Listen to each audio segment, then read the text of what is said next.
मेरे मुहतरम दोस्तों, अल्लाह पाक का अजीम एहसान कि अल्लाह पाक ने हम सबको इंसान बनाया। इंसान बनाने के साथ साथ अल्लाह पाक ने हम सबको मुसलमान बनाया और मज़ीद करम फरमाया कि अल्लाह पाक ने हम सबको अपने लाडले पैगंबर जनाब मुहम्मद रसूलुल्लाह सल्लल्लाहु अलैहि वसल्लम की उम्मत में पैदा फरमाया। आप सल्लल्लाहु अलैहि वसल्लम की उम्मत में पैदा होना हम सब के लिए बहुत ही सआदतमंदी की बात है। हम सब के लिए बहुत ही खुशी की बात है कि आप सल्लल्लाहु अलैहि वसल्लम की उम्मत में पैदा होने के लिए हज़रात अंबिया ने अल्लाह ताला से दरख्वास्त किया कि ऐ बारे इलाह हमको अपने आखिरी पैगंबर जनाब मुहम्मद रसूलुल्लाह सल्लल्लाहु अलैहि वसल्लम की उम्मत में पैदा फरमा। चुनांचे हज़रत ईसा अला नबी अलैहिस्सलातु वस्सलाम ने भी दुआ मांगी और अल्लाह ताला ने इस दुआ को कबूल भी फरमाया। अभी कुर्बे क़यामत हज़रत ईसा अला नबी अलैहिस्सलातु वस्सलाम दुनिया में फिर दोबारा तशरीफ लाएंगे और आप सल्लल्लाहु अलैहि वसल्लम की शरीयत के मुताबिक यानी आप सल्लल्लाहु अलैहि वसल्लम को जो दीन दिया गया, आप सल्लल्लाहु अलैहि वसल्लम को जो मज़हब दिया गया, जो धर्म दिया गया, उसी मज़हब की बुनियाद पे उन्हीं की शरीयत का प्रचार करेंगे, उन्हीं की शरीयत के मुताबिक अपनी जिंदगी को गुजारेंगे।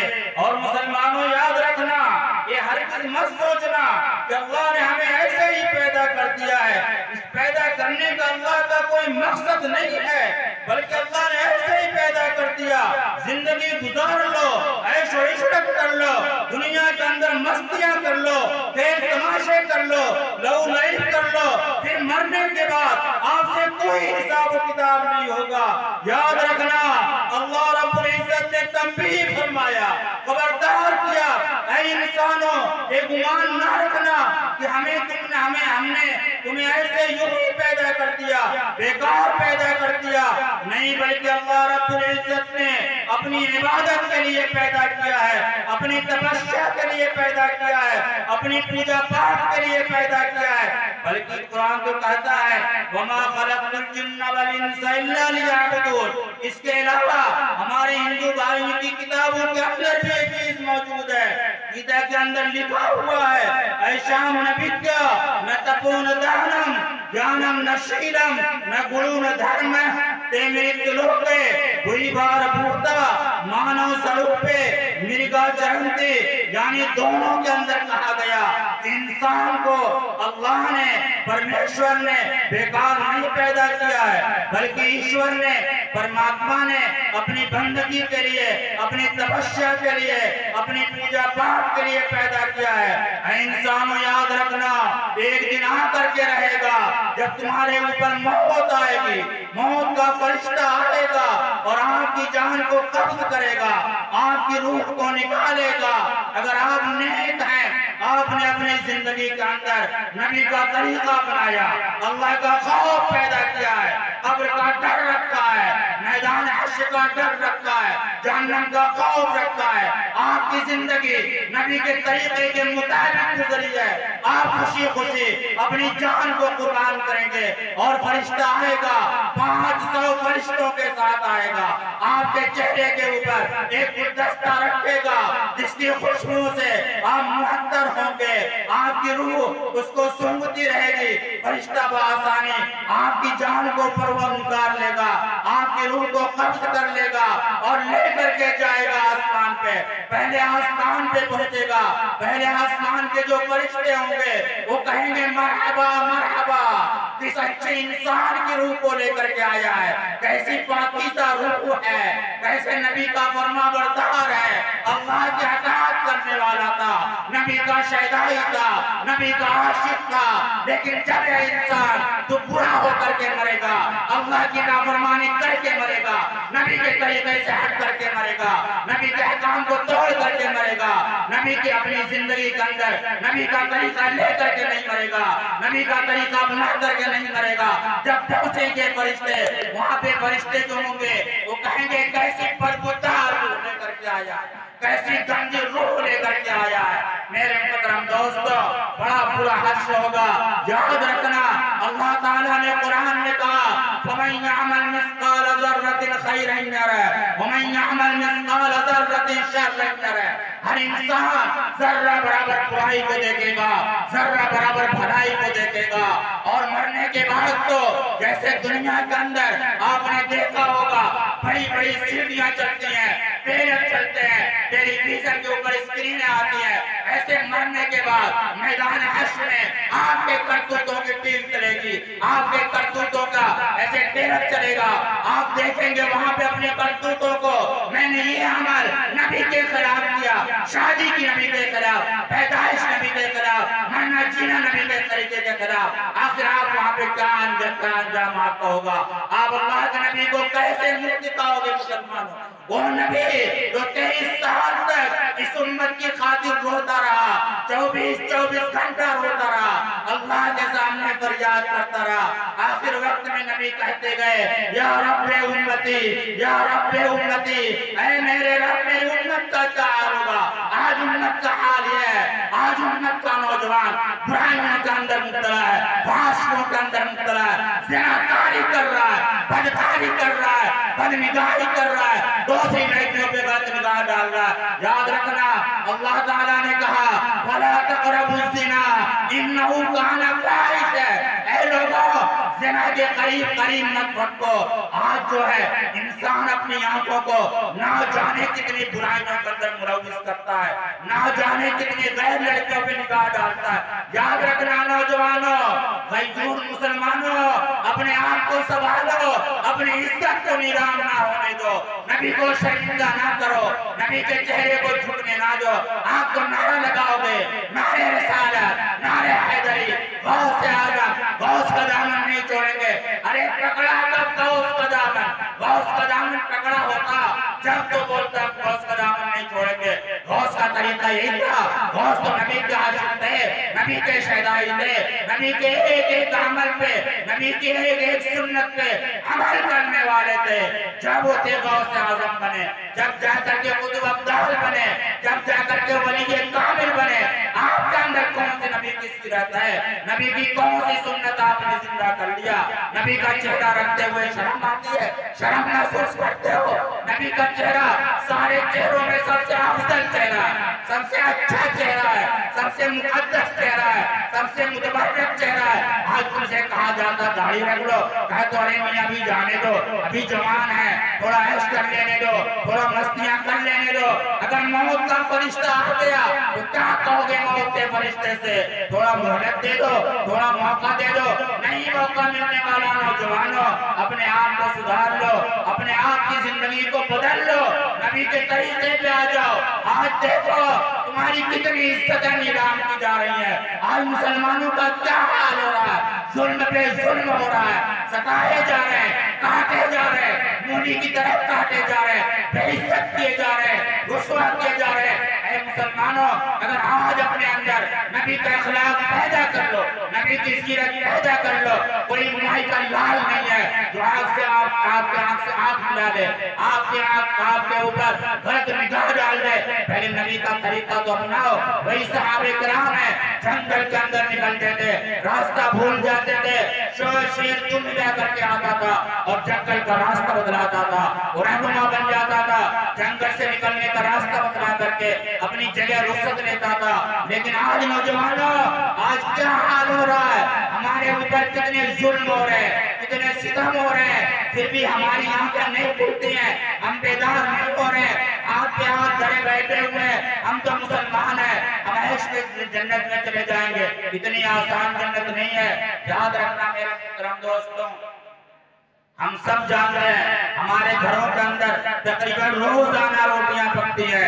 हमारी माँ और बहनें और हमारे घर के मर्द हजरात कितनी मशक्कत करते हैं। पहले गेहूं को जाकर के खेत के अंदर डालते हैं, उसके बाद सिंचाई करते हैं, खाद डालते हैं, फिर सिंचाई करते हैं, फिर कटाई करते हैं, फिर घर के अंदर लाते हैं, फिर माँ और बहनें उसको बनाती हैं, फिर मशीन पे ले जा करके पिसाते हैं, उसके बाद फिर ला करके माँ गूंजती है, लोई बनाती है, फिर बेलती है, फिर जाकर के तावे पे रख करके रोटी बनती है। इतना पापड़ झेलने के बाद आपको रोटी मैसर आई है, वो जन्नत आसान समझ रखा है, अपने बाप का घर समझ रखा है, माँ बाप की नाफरमान औलाद ये भी सोचती है जन्नत आसान है। अरे याद रखना, बाप जन्नत का दरवाजा है, माँ के पांव तले जन्नत है। अगर आपने माँ को नाराज कर दिया, खाने काबा का खिलाफ पकड़ करके इस्तग़फ़ार करो, वहीं पे मर जाओ, वहीं पे दफन हो जाओ, फिर भी जन्नत के हकदार नहीं बनेंगे जब तक माँ को नाराज नहीं, माँ को राजी नहीं कर लोगे,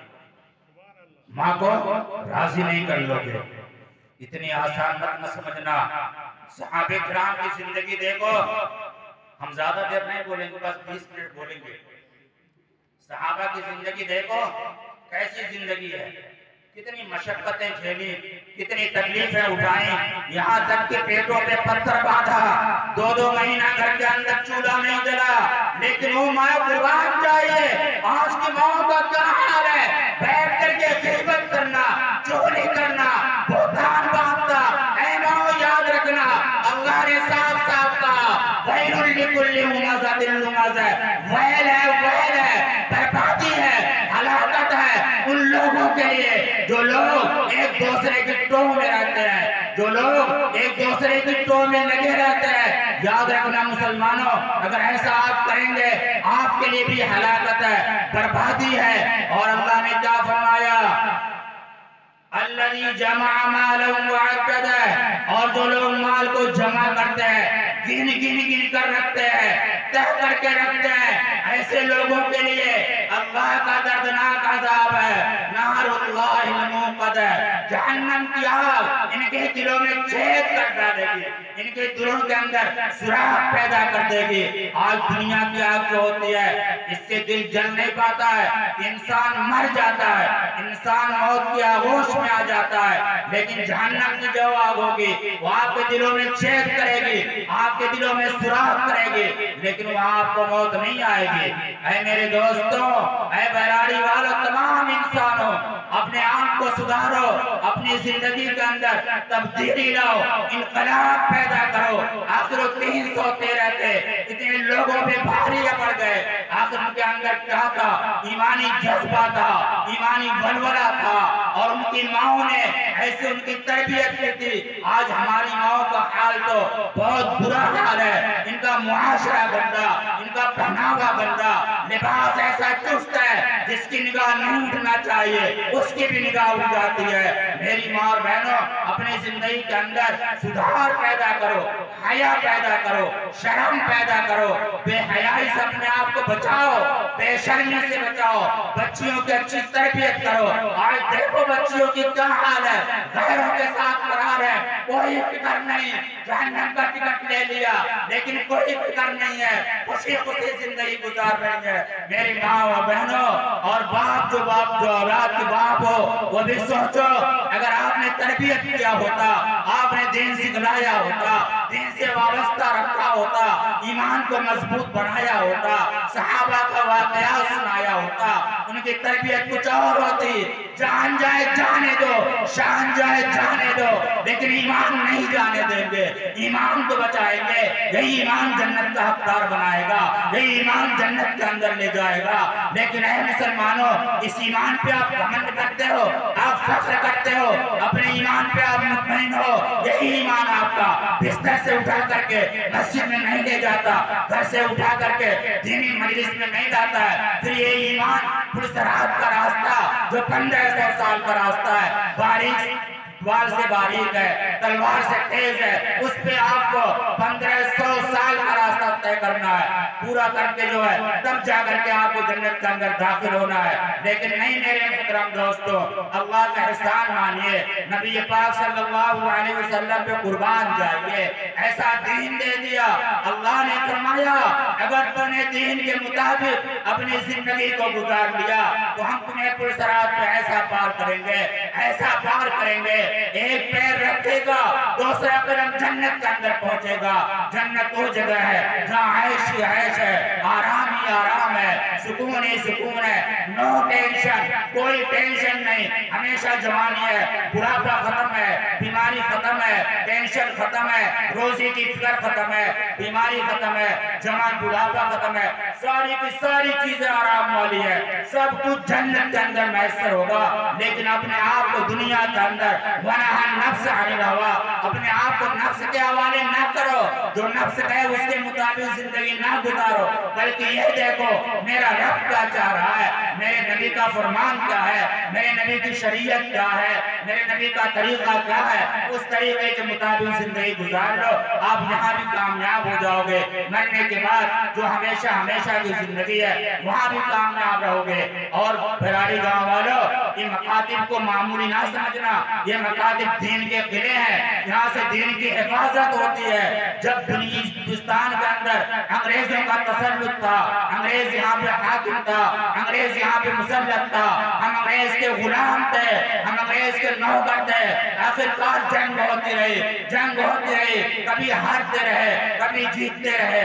आखिरकार बरतानिया का डॉक्टर एक यहूदी आता है यहाँ रिपोर्ट हासिल करने के लिए, आखिर यहाँ पे क्या चल रहा है, यहाँ का मुसलमान पसपा हो रहा है, हिंदुस्तान के लोग हार रहे हैं, फिर भी खड़े हो जा रहे हैं, गोलियां खा रहे हैं, फिर भी खड़े हो जा रहे हैं, इनको जो है लात मुक्के मारे जा रहे हैं, इन्हें तानो तशनीह किया जा रहा है, फिर भी ये खड़े होते जा रहे हैं, उठते जा रहे हैं, बढ़ते जा रहे हैं, लाशें पे लाशें गिर रही हैं, लेकिन फिर भी ये बहादुर बन के खड़ा होता है। आखिरकार बरतानिया का डॉक्टर जाकर के अंग्रेज को रिपोर्ट देता है और कहता है हिंदुस्तान से दो चीज को खत्म करना होगा, जब दो चीज खत्म होंगे फिर हिंदुस्तान पे हमारी हुकूमत ताक़यात हो जाएगी, ताक़यामत हो जाएगी। कहा वो दो चीजें क्या हैं? कहा एक तो उलमा वहाँ के हैं और एक वहाँ के कुरान पाक है, दोनों को खत्म कर दिया जाए, दोनों को नेस्तनाबूद कर दिया जाए। लेकिन कान खोल करके सुन लो, इस्लाम गालिब होने के लिए आया,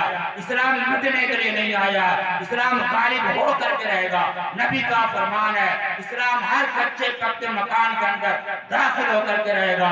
और हमारे हिंदू भाई भी होंगे, जानते होंगे, उन्होंने पढ़ा होगा, तुलसीदास जी अपनी किताब के अंदर बहुत साफ साफ लिखते हैं, यहाँ न पक्षपात कुछ राखो, वेद पुराण सत्य मत भागो। और आगे लिखते हैं, जब तक चाहे सुंदरम न कोया, बिना महामत पार न होया। यानी तुलसीदास जी कहते हैं यहाँ न पक्षपात कुछ राखो। तुलसीदास जी कहते हैं हम यहाँ किसी का पक्षपात नहीं कर रहे हैं, कोई जात बरादरी नहीं कर रहे हैं, बल्कि हक जो बात है, जो सत्य बात है, उसका मैं प्रचार कर रहा हूँ, उसको मैं बयान कर रहा हूँ। कहा तुलसीदास जी ने, यहाँ पक्षपात न कुछ राखो, वेद पुराण सत्य मत भागो। यानी कह रहे हैं जो सत्य है, जो पुराण के अंदर लिखा है, जो कुरान के अंदर लिखा है, जो गीता के अंदर लिखा है, जो रामायण के अंदर लिखा है, जो ऋग्वेद के अंदर लिखा है, जो श्लोक के अंदर लिखा है, जो अथर्ववेद के अंदर लिखा है, जो यजुर्वेद के अंदर लिखा है, जो चारों जो किताबें हैं, जो सबका निचोड़ जो है, मैं उसको बयान कर रहा हूँ। कहा जब तक चाहे सुंदरम नहीं कोया। यानी अगर कोई मनुष्य ये चाहता है हमारी मुक्ति हो जाए, हम स्वर्गवासी हो जाए, हम जन्नत में जाने वाले बन जाए, उस इंसान को, उस मनुष्य को क्या करना पड़ेगा? जब तक चाहे सुंदरम नहीं कोया, बिना महामत पार न होया। यानी उस मनुष्य को महामान्य मोहम्मद सल्लल्लाहु अलैहि वसल्लम की पैरवी करनी पड़ेगी, उन्हीं की पैरवी करनी पड़ेगी, उन्हीं के नक्शे कदम पर उसको जिंदगी गुजारनी पड़ेगी। जब जाकर के वो इंसान जन्नतवासी होगा, जब जाकर के वो मनुष्य स्वर्गवासी होगा, यानी स्वर्ग में हो जाएगा। मेरे मोहतरम दोस्तों, आप तो ईमान वाले हो, आप मुसलमान हो, आप कलमा पढ़ने वाले हो, आपने नबी का कलमा पढ़ा है। हमास का वाक़या देखो, फिलिस्तीन का वाक़या देखो, उनके अंदर कैसी ईमानी कुव्वत है, कैसा ईमानी वलवला है, कैसा ईमानी जज्बा है, डटे हुए हैं। एक 8 साल का बच्चा है, 8 साल का बच्चा है, उसको जख्म आती है, हॉस्पिटल के अंदर ले जाते हैं। हॉस्पिटल के अंदर शून्य करने वाली दवा नहीं है, डॉक्टर नहीं है, उसका ऑपरेशन होना है, अब शून्य की दवा नहीं है। वो बच्चा कहता है डॉक्टर साहब आप कहाँ देख रहे हो, आप तो मेरा इलाज करो, आप मेरा ऑपरेशन करो, मैं कुरान पाक पढ़ रहा हूँ, आप ऑपरेशन करते जाओ। बच्चा कुरान पाक पढ़ता है, ऑपरेशन हो जाता है। ऐ मुसलमानों, कभी तुम भी दिल के अंदर झांक करके देखो, क्या तुम्हारा भी ईमान ऐसा है? क्या तुम भी ऐसा ईमान रखते हो, ऐसा बड़ी मजबूत ईमान रखते हो? तुम्हारे ऊपर भी ऐसे हालात आ जाए, तुम भी ऐसे जमने वाले हो, ऐसे डटने वाले हो? आपकी माएँ कहेंगी घर के अंदर रहो, बाहर ना निकलो, घर के अंदर घर के बाहर फसाद हो जाएगा, झगड़ा हो जाएगा, तुम्हारा कत्ल हो जाएगा।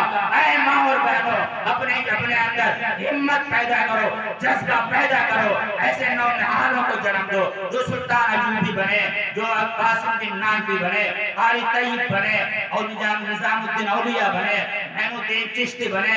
जब ये माँ बाप नेक थे, इनसे पैदा होने वाली औलाद उलमा बने, सुलहा बने, मुत्तकी बने, परहेजगार बने, आलिम बने, हाफिज बने, कारी बने, मुफ्ती बने। जब ये माँ बुरी हो गई, इनसे पैदा होने वाली औलाद डाकू बन गई, जानी बन गई, शराबी बन गई, तमाम बुराइयों की जय बन गई। ऐसी औलाद जब माँ ने होगी तो फिर इनके अंदर ईमानी जज्बा पैदा होगा। माँ, बच्चों की तरबियत अच्छी करो। एक वाक्या बताऊं, ज्यादा दिन नहीं बोलेंगे, मेरी एक वाक्य बतलाऊं। मालिक बिन दिनार रहमतुल्लाह अलैह का वाक़या है, नहीं बहलूल का वाक़या है, इन्हीं के जमाने का वाक़या है। एक मर्तबा एक गली से गुजर रहे थे, देखा कुछ बच्चे हैं वो खेल रहे, बादाम से खेल रहे, फ्रूट से खेल रहे। एक छोटा सा बच्चा, नन्हा मुन्ना बच्चा किनारे खड़े होकर के रो रहा। माँ और बहनों, बात बहुत गौर से सुन लेना, शायद काम की बात आ जाए आपकी। वो छोटा सा नन्हा मुन्ना बच्चा रो रहा है। आखिरकार जो है बहलूल पहुंचते हैं और कहते उसके सर पे हाथ रखते हैं और कहते बेटे तुम क्यों रो रहे हो, क्या वजह, तुम किस लिए रो रहे हो? क्या इन बच्चों ने तुम्हें मारा है, इन बच्चों ने तुम्हें गाली गलौज दिया है, इन बच्चों ने तुम्हारे साथ शरारत की है, कोई बदमाशी की है? बच्चा चुपचाप सुनता है, कहता नहीं कुछ ऐसी बात नहीं बाबा, आप जाओ। पानी बताओ बेटे तुम क्यों रो रहे हो, चलो हम बाजार से तुम्हारे फ्रूट खरीद देंगे, बादाम खरीद देंगे, तुम भी इन बच्चों के साथ खेलना। तो बच्चे ने फरमाया बहलूल मैंने तो सुना था आप बड़े नेक लोगों में हैं, आप बड़े वली हैं, आप बड़े अल्लाह वाले हैं, लेकिन आप कैसी बातें कर रहे हैं? बच्चे ने फरमाया, बहलूल ने फरमाया बच्चा तो वजह क्या, किस वजह से रो रहा तू, रोने की वजह तेरी क्या है? बच्चे ने क्या जवाब दिया, हाय हाय क्या जवाब था बच्चे का। बच्चे ने फरमाया बहलूल, बच्चे ने फरमाया बहलूल मैं तो इस वजह से रोता हूं, जब मेरी माँ सुबह शाम खाना बनाती, जब मेरी माँ सुबह शाम खाना बनाती है, चूल्हा जलाती, तो सबसे पहले छोटी छोटी लकड़ियों को जलाती है। मैं तो डर रहा हूँ कहीं अल्लाह जहन्नम को जलाने के लिए पहले छोटे छोटे बच्चों को ना जलाए, उसके बाद फिर बड़ों को जलाए। ऐसे तरबियत किया था। उस बच्चे के अंदर अल्लाह का कैसा खौफ, जहन्नम का कैसा डर था। अगर आज हमने अपने बच्चों की तरबियत ऐसी की हो तो हमारा भी बच्चा सुबह उठ करके मस्जिद जाने वाला, करके मस्जिद पहुंचने वाला हूँ, लेकिन आज तो बच्चों को जगाने के लिए माँ को लोहे के छड़े चबाने पड़ जाते, फिर भी बच्चा उठने को तैयार। अगर हमने भी ऐसी तरबियत किया होता तो आज वो दिन ना देखना पड़ता कि हमारी औलाद खैर के साथ। आज की माँ की क्या तरबियत है? एक औरत, एक लड़की थी, जब उसकी शादी हो गई, शादी होने के बाद ससुराल गई, कुछ दिनों के बाद उसकी एक औलाद पैदा हुई, लड़का पैदा हुआ। कुछ दिनों के बाद जब बच्चा बोलने लगा इतला करके, तो बच्चा कहता था, अम्मी हम मुँहते जाइए हगे जाइए। उसकी माँ ने कहा, बेटे इस तरह से मत बोला करो। कहा मम्मी तब क्या कहो? अम्मी ने फरमाया, बेटे अगर तुम इस तरह से कहोगे तो लोग कहेंगे बड़ा जाहिल लड़का। अब ये मॉडर्न जमाना चल रहा, ये फैशन का जमाना चल रहा, इस तरह से तुम्हें नहीं बोलना चाहिए। काम में क्या कहा करूंगा? अम्मी ने कहा, बेटे जब तुम्हें पाखाना पेशाब लगे तो तुम कह दिया करो अपने हम गाना गाएंगे। लड़के ने कहा ठीक है, बच्चे ने कहा ठीक है। अब वहां था, जब उसको खाना पेशाब की जरूरत होती, अपनी अम्मी से कहा था अम्मी हम गाना गई, तो समझ जाती जाकर उसको खाना पेशाब करा दे। अब कुछ दिनों के बाद वो अपने मैके चली आई। अब मैके आई, मैके वाले बहुत खुश।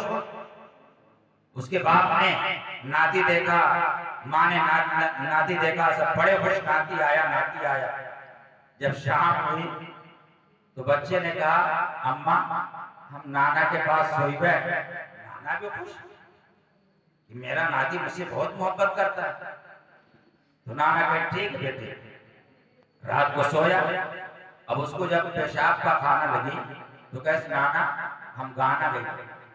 नाना का बहुत बदतमीज हो तुम, इतने रात को गाना गाओगे? अभी मोहल्ले वाले सुने थे क्या?